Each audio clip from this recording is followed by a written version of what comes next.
She was in the air before anyone realized the rope was still on the ground. 130 feet.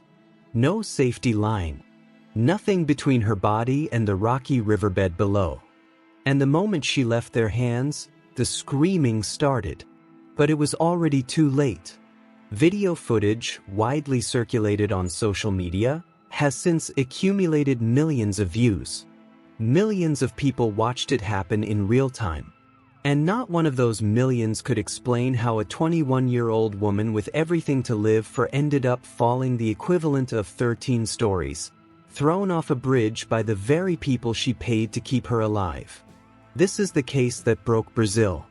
This is the case that broke the internet.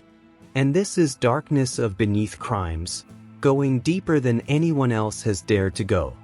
If this channel is new to you, hit that subscribe button right now. Because what you are about to hear will make you question every safety protocol, every authority, and every system designed to protect you. Stay with me. Every detail matters. Let's start where it ended. 13th of June. A Saturday morning. The kind of morning that feels like possibility. The tragic incident happened at Ponte do Esqueleto, Skeleton Bridge, in Limeira, São Paulo, Brazil. Even the name sounds like a warning. Nicknamed the Skeleton Bridge, it was originally part of Brazil's federal railway network, but has been abandoned for 30 years. 30 years. 3 decades of silence. 3 decades of nature swallowing steel and concrete whole. And in that silence, something dangerous grew. Over that time, the bridge claimed a number of lives, having become popular amongst extreme sports fans. People kept coming, and the warnings kept being ignored. According to one businessman, the bridge receives 500 visitors a month. 500 people a month. On an abandoned bridge. With no authorization, no regulation, no oversight. And on that particular Saturday, the crowd was even larger. The group lacked any type of authorization to perform jumps from the Skeleton Bridge, despite roughly 100 participants being gathered at the scene at the time of the fatal incident. 100 people, all of them believing they were in safe hands. One of them was wrong. Her name was Maria Eduarda Rodrigues de Freitas. She was 21 years old. She held a degree in physical education and sports management and regularly posted about outdoor activities and nature on her social media. She was not reckless. She was passionate. She was the kind of person who chased life with both hands. She studied it. She lived it. She loved it. She was reportedly working toward a profession in physical education, and her fiancé was present that day. Her fiancé, the person who loved her most in the world, was standing right there. He watched what happened next. He became physically ill when he arrived at the scene and required medical attention. Think about that for a moment. Let that land. Hours before the accident, Maria Eduarda shared images from the location on social media. Photos of the bridge, identification bracelets for the activity, and company members performing jumps with proper equipment. She posted it all. Excited. Alive. Thrilled. She even shared a caption in one of her final posts. A caption that reads today like a haunting prophecy. In one of her final posts, taken just minutes before the jump, she shared a photo of the company banner alongside the caption. Who was the crazy person who let me jump off a bridge? Who let her jump? We are going to answer that question. And the answer involves 6 arrests, a missing camera, a witness who saw something they were never supposed to see, and a government that had years to stop this from happening. Now you need to understand what rope jumping actually is. Because what happened to Maria was not an accident born from an exotic, unknown sport. It was a failure born from negligence that had no excuse. Bungee jumping uses a highly elastic rubber cord to create a vertical bouncing motion, while rope jumping uses static, low-stretch climbing ropes to turn the initial freefall into a large horizontal pendulum swing. Different ropes. Different physics. Same requirement. You have to be attached to something. Rodrigues de Freitas had reportedly requested an airplane-style launch, in which participants are lifted above the shoulders of instructors before being released. She wanted the full experience. She paid for the full experience. They had been running these jumps for about a year, charging $35.40 per jump and an additional $21.60 for those who wanted GoPro footage. Maria paid the higher rate. She wanted every second recorded. That decision would become one of the most critical details in this entire investigation. On the day Maria was thrown to her death, the group was reportedly supposed to carry out about 100 jumps and earn around $2,950. A $2,950 day.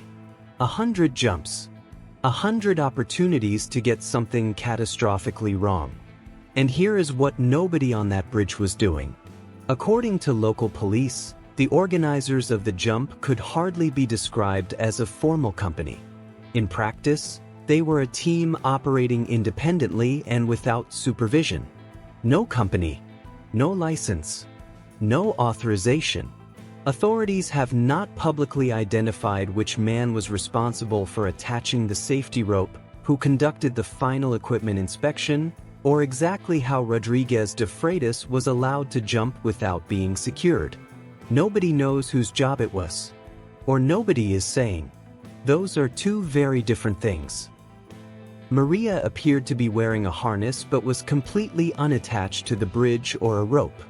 She was carried by two workers, one holding her legs and the other her torso, as she maintained a Superman pose before they hurled her over the edge. And in the video, something else is visible. Something that makes this even harder to comprehend. A rope can be seen coiled and unused on the ground nearby. The rope was right there, on the floor, inches away. Bystanders reported that the main safety rope had not been secured to the woman's harness and tried to warn the men. As she was released from the platform, shouts of, "Guys, the rope," could be heard from the crowd. People screamed. People shouted. And nobody stopped. After she was thrown off the bridge, a witness filming the incident shouted in Portuguese, "Guys, the rope." It was then that the guides appeared to realize what had happened. They realized after she was already gone. After she was already falling. Maria Eduarda Rodrigues de Freitas, 21, died after falling approximately 130 feet from the bridge in Brazil. 130 feet. The equivalent of 13 stories. The rocky riverbed at the bottom had no mercy. Emergency crews from the fire department and the mobile emergency care service were called to the scene, but Maria Eduarda was pronounced lifeless there. But here is what very few people are telling you. Because this part of the story is not in the headlines. Maria did not die instantly. There was a woman next in line to jump that day, a 26-year-old off-duty nurse. Despite the severity of the fall, Rodrigues de Freitas was still alive when the nurse reached her. Still alive. After a 130-foot fall. Still breathing. The nurse recalled, "I even talked to her. I have a habit of joking and saying, 'Nobody dies on my shift.' And I told her, 'Duda, nobody dies on my shift, even though I wasn't on my shift there.' She fought for Maria. She stayed. She talked to her. But some falls are too far. Some damage is too deep. Maria Eduarda suffered multiple fractures and was declared dead at the scene by emergency responders. She was buried the very next day. One day after the life she had was taken from her, her mother Valdinia Rodrigues posted a tribute to her princess on Instagram. "That damned rope took you away from me forever," she wrote. That damned rope. Sitting on the floor. Doing nothing. While her daughter fell. We are halfway through this story. And it gets darker. If you are watching Darkness of Beneath Crimes for the first time, you need to subscribe right now. Every case we cover goes to places others refuse to follow. Stay with me. Because what happened after Maria hit that ground is where this case transforms from a tragedy into something that looks much more deliberate. The three men seen in that video, the men who carried her to the edge and threw her off, they did not stand there and wait for police. Two men fled the scene immediately after the accident and were later found in a wooded area with assistance from the Aguia police helicopter. They ran into the woods from a crime scene. That is not grief. That is not shock. That is movement with a direction. Luis Felipe Feliciano Igoroff, 32, Vitor de Freitas Goncalves, 27, and Maicon Fernandez Sintra, 42, were arrested and charged with homicide with eventual intent. They were caught in flagranti, attempting to flee, according to Limeira police. 3 instructors. 3 sets of hands that lifted Maria. 3 men who told investigators they could not remember whose job it was to check if she was attached. Brazilian police investigator Andrea Levy told journalists, they do not remember whether they forgot to attach the ropes, or who was supposed to do it, or who failed to check. But the fact is, the ropes were not attached to her. Not attached. Rope on the floor. Body on the ground. 3 men who cannot remember. Igoroff and Sintra reportedly told police they were responsible for preparing the ropes before the jump. Igoroff said he earned around $26 per jump and told investigators that equipment checks were carried out jointly by the team. When asked who was responsible for the final safety inspection before Maria's jump, he reportedly replied, "I can't remember. I can't remember." That is the answer they gave. For why a 21-year-old woman is buried in the ground. Under Brazilian law, homicide with eventual intent occurs when the person charged does not directly intend to kill someone, but knowingly assumes the risk that death may happen as a result of their conduct. They knew it was dangerous. They knew she had to be attached. They threw her anyway. And then 3 more people were arrested. 7 days later, on Saturday, June 20th, the police arrested 3 more people in connection with the death of Maria Eduarda Rodrigues de Freitas. Because something had gone missing from the crime scene. Something that Maria herself had paid extra for. Something that was recording the entire time. Investigators confirmed that Maria Eduarda was holding or wearing a GoPro-style camera attached to her body to record her jump.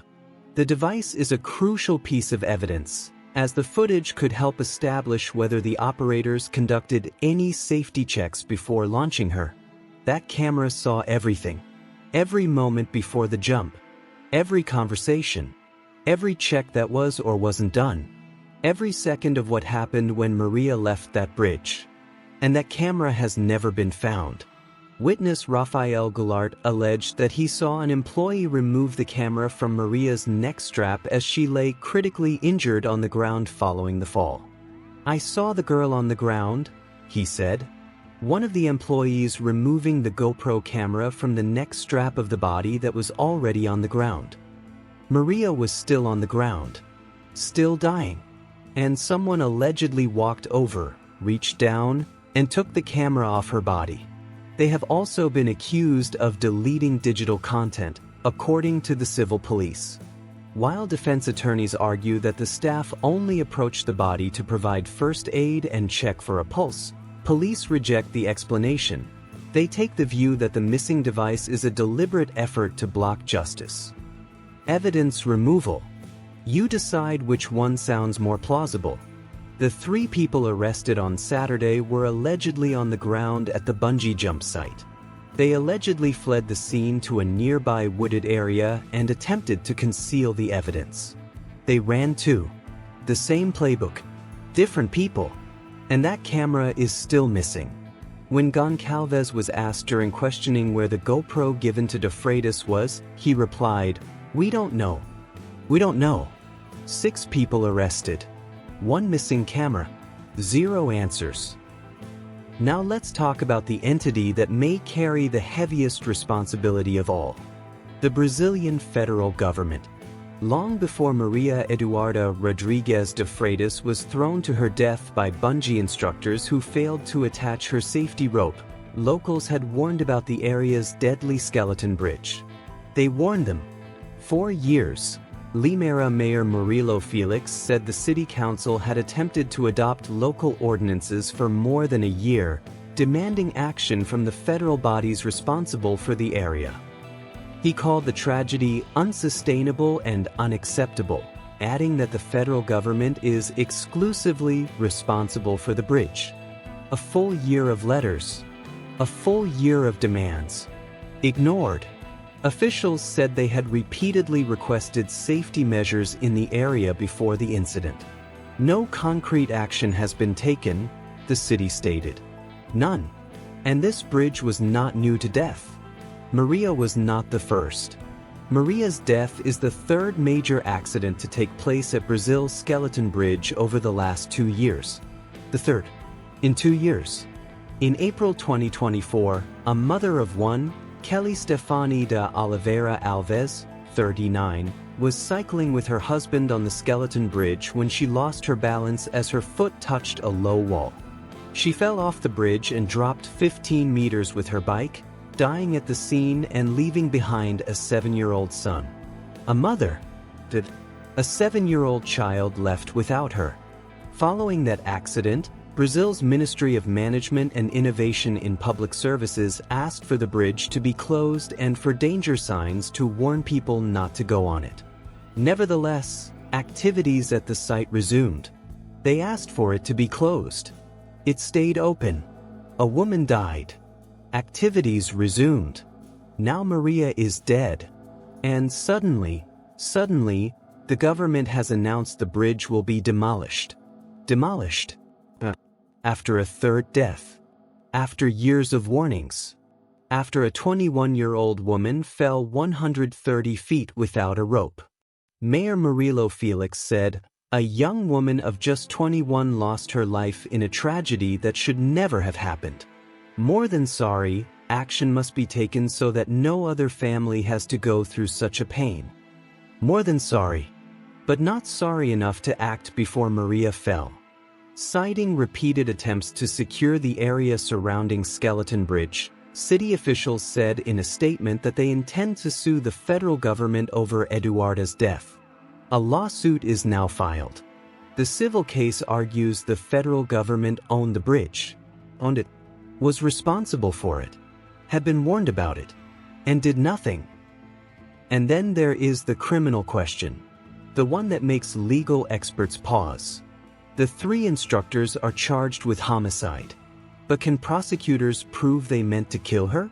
Under Brazilian law, this charge applies to cases in which perpetrators did not intend to kill but engaged in a dangerous act that carried a fatal risk. They did not need to plan her death. They needed only to be so reckless that death became inevitable. And it did. When questioned by police, the 3 instructors appeared disoriented and were unable to explain why the rope had not been connected to Maria. They could not recall whose responsibility it was to attach it, nor why a final safety check had not been carried out. Unable to explain. Cannot recall. 3 professionals. Running 100 jumps that day. Charging per jump. And not one of them can tell police whose job it was to make sure Maria was alive when she reached the bottom. Those unanswered questions remain at the heart of the homicide case as investigators seek to determine how a participant was allegedly allowed to jump without being connected to the very safety system intended to prevent a fatal fall. The investigation has 45 days, with a possible extension for another 45. Every day that passes without that camera is another day justice has to fight harder to reach Maria. The allegations of hiding evidence might weaken the defense for the 3 instructors arrested on the day of the incident. Luis Felipe Feliciano Igorov, Vitor de Freitas Goncalves, and Maicon Fernandez Sintra. And it should, because innocent people do not run into the woods. Innocent people do not remove cameras from dying women. Innocent people do not answer police questions with, "I can't remember." Maria Eduarda Rodrigues de Freitas was 21 years old. She studied the very discipline meant to protect the human body. She was someone who treated every physical challenge with knowledge and preparation. She paid for safety. She trusted people to provide it. Her heartbroken mother spoke out in the wake of her daughter's tragic death. Hours after Maria was farewelled at a funeral, her mother Valdinha Rodrigues posted a tribute to her princess on Instagram. "That damned rope took you away from me forever," she wrote. That damned rope. That was supposed to hold her. That was lying on the floor while her daughter fell. Investigators allege a breakdown in safety procedures allowed Rodrigues de Freitas to be released without being connected to the rope system designed to protect participants. A breakdown. As if it were machinery that failed on its own. As if there were no human hands involved. As if 6 people weren't arrested. As if a camera wasn't taken off a dying woman's body. This was not a breakdown. This was a chain of failures, built link by link, by people, by governments, and by a system that valued profit over protocol and ignored every warning, every death, and every chance to stop this before Maria ever set foot on that bridge. The rope was on the floor. She was in the air.